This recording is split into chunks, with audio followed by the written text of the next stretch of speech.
প্রতিবার নির্বাচন এলে প্রতিশ্রুতির বন্যা হয়, কিন্তু নির্বাচন শেষ হওয়ার পর আমরা এর কোনো ফল পাই না। তারপরেও আমরা একদম প্রতিশ্রুতির এই যে বৃষ্টিতে আমরা গা ভাসাই। এটা কেন করি? আমরা একেবারে বাংলাদেশের জন্মের শুরু থেকে এমনকি তার আগে থেকেও প্রতি নির্বাচনেই আমরা দেখি প্রার্থীরা অনেক কিছু বলে। কিন্তু বিজয়ী হওয়ার পর তারা আর সেগুলো বোধহয় মনেই রাখেন না। সুক্রোলোজ থেকে তৈরি স্কোয়ারের জিরো ক্যাল চিনিবাদ মিষ্টি স্বাদ। তারা বোধহয় মানুষকে মনে করে যে এদের বোধহয় স্মৃতিশক্তি কম।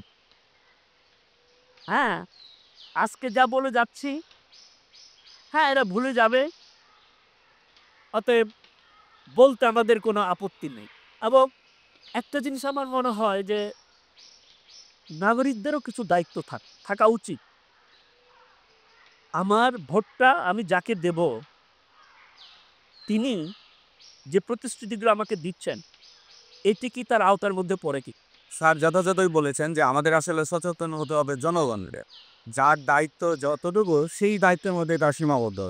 আমরা আমাদেরকে বোঝার চেষ্টা করতে হবে যে আমরা যাকে প্রতিনিধি হিসাবে নির্বাচন করব, তার এইটা দায়িত্ববোধের মধ্যে পড়ে কিনা।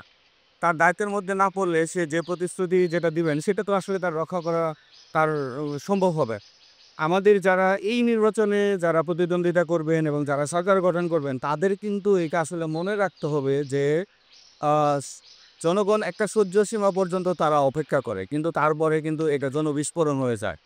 তারা যদি জনগণের যে অধিকার সেটা যদি তারা রক্ষা না করে তখন তখন তাদের ক্ষমতা থেকে তাদেরকে খুব খারাপভাবে বিদায় নিতে হয়।